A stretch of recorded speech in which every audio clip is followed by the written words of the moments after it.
I remember when Howard Dean was the endearing kind of crazy.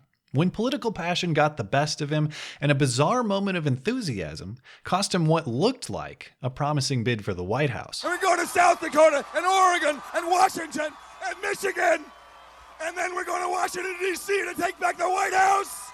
Yeah! On the plus side, it spawned one of the best Chappelle bits of all time. I would kick open the door to the Oval Office and I would chop that motherfucking desk in half. Yeah!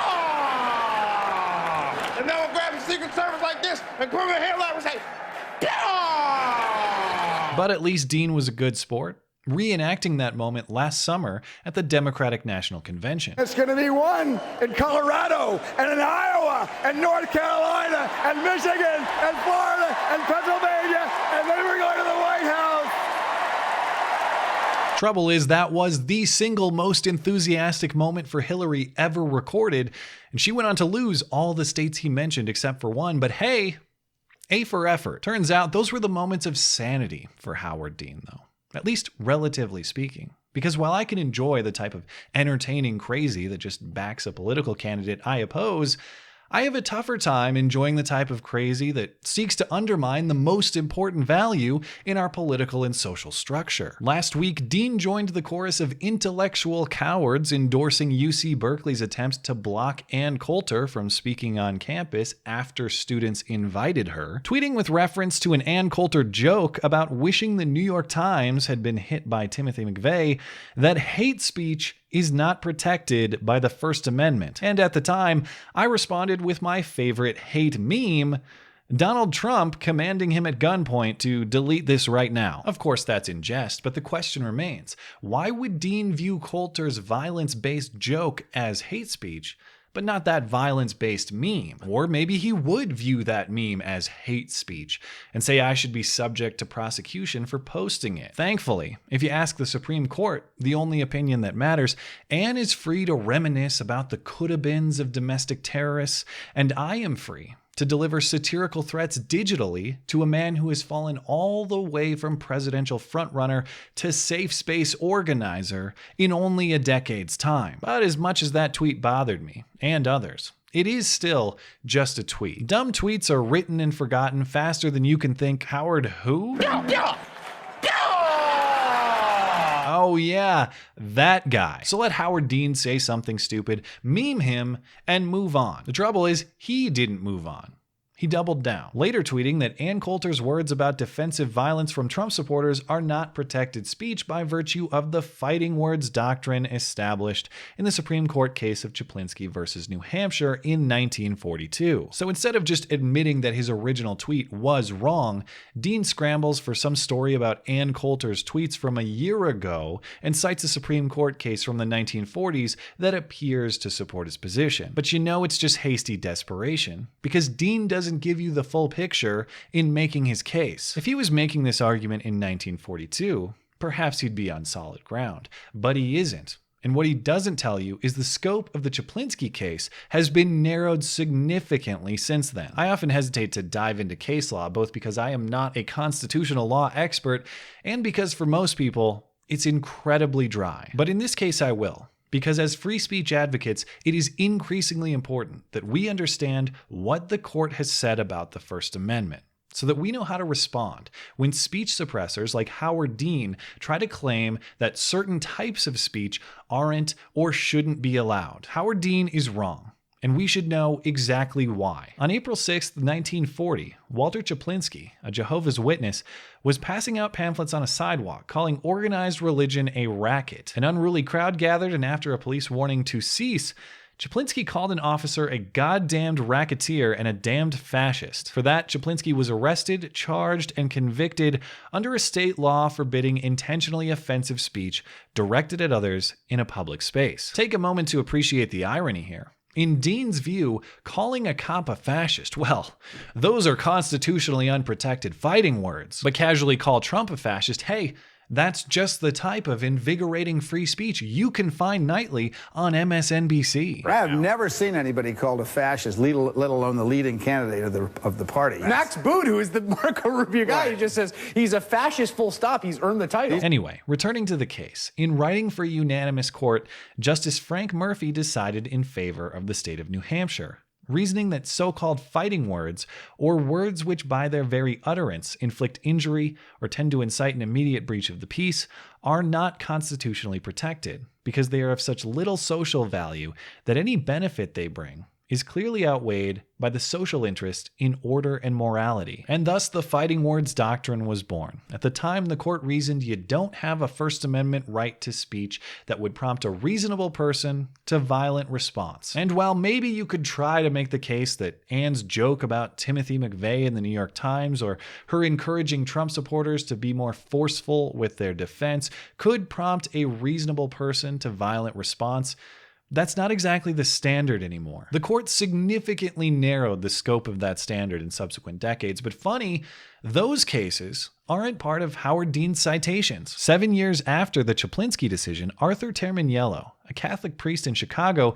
gave a speech to the Christian Veterans of America in which he criticized Jewish communism. Chicago PD couldn't maintain order against an opposition mob, and Terminiello was fined $100 for violating Chicago's breach of peace ordinance. The court sided with Terminiello, still referencing the Chaplinsky case, but doing damage to the reasoning that public order is an interest to prioritize over free speech. Justice Douglas wrote for the majority, "The function of free speech under our system of government is to invite dispute. It may indeed best serve its high purpose when it induces a condition of unrest, creates dissatisfaction with conditions as they are, or even stirs people to anger. Speech is often provocative and challenging. It may strike at prejudices and preconceptions and have profound unsettling effects as it presses for acceptance of an idea. That is why freedom of speech, though not absolute," citing Chaplinsky, "is nevertheless protected against censorship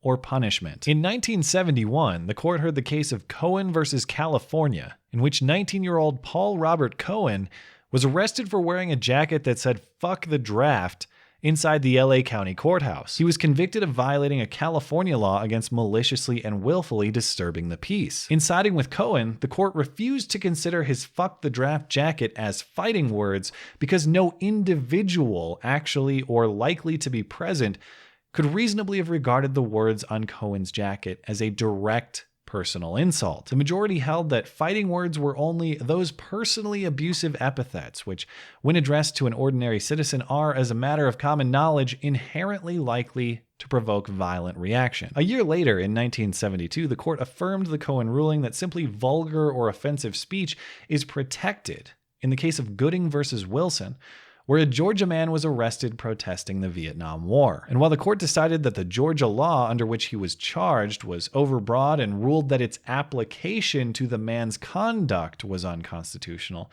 the court did not say whether the man's speech was protected or not. It should be noted what the man said to police upon arrest.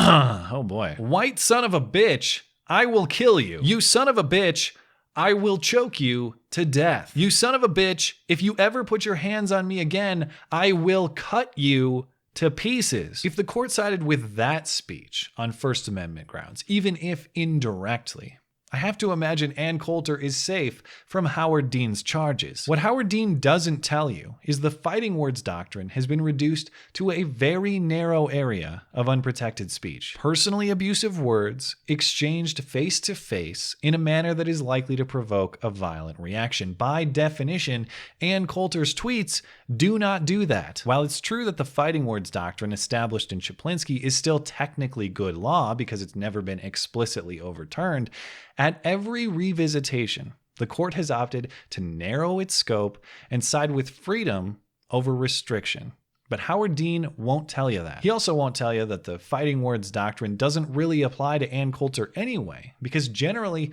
she's a speaker to a large audience as opposed to a specific individual or group. In that context, the incitement doctrine is likely the analytical framework the court would apply to Coulter, and again, she is well within the scope of First Amendment protection. In the case of Brandenburg versus Ohio, the court decided in favor of a KKK leader who gave a speech about the possibility of revengeance against black people, Jews, and those who support them if the president, Congress, or Supreme Court continues to suppress the Caucasian race. The court decided that mere advocacy of abstract violence is protected speech and established what is known as the Brandenburg test. For advocacy of violence to be outside the First Amendment's protection, it must have the intent to incite violence, the violence incited must be imminent, and the violence incited must be likely to happen. In other words, it may be crude for Ann to say, man, if only McVeigh would have directed his efforts at things I don't like. But it's abstract and therefore protected speech. Now, if Ann Coulter had called Timothy McVeigh to say, hey man, I see you're proficient with explosive work. What say you and I cooperate on a plan to demolish some common enemies? That would be unprotected and potentially criminal action. This stuff may be dry, but it's important. People will try to say that hate speech or fighting words or incitement aren't protected speech, but the reality is, unless you're dealing with child pornography or the direct advocacy of imminent violence, you are generally within the scope of First Amendment protection. If Berkeley starts inviting child porn production to campus, then I will change my stance. But until then, let the students invite and let the speakers speak. This stuff is important because of principle. It's important because the value of free speech is the value proven to build the greatest societies the world has ever seen. Free speech is a process through which the best ideas win. And I don't care who wins, I just care that the best wins. And we should care about that principle. But that's the trouble with guys like Dean, is they don't care about principle. They care about politics. They care about their side winning at all costs, instead of the principle that all ideas should compete freely so that the best ones can rise. And that's the difference. I care about protecting Howard Dean's speech just as much as I care about protecting Ann Coulter's speech. I want their ideas to compete freely. And may the best competitor win. That's why if Howard Dean responded to my shitposting demanding he delete his nonsense with a counter meme of him saying "make me" with a bazooka, I wouldn't cry hate speech. I'd say, well played, sir. Well played. Thanks as always for listening and for supporting this channel. Always appreciate that thoughtful discussion down below and especially over on Twitter. That is at ML Christiansen. You're always welcome to come hang out and chat in my live streams. Those are linked down in the description. Looking forward to it. Okay, bye.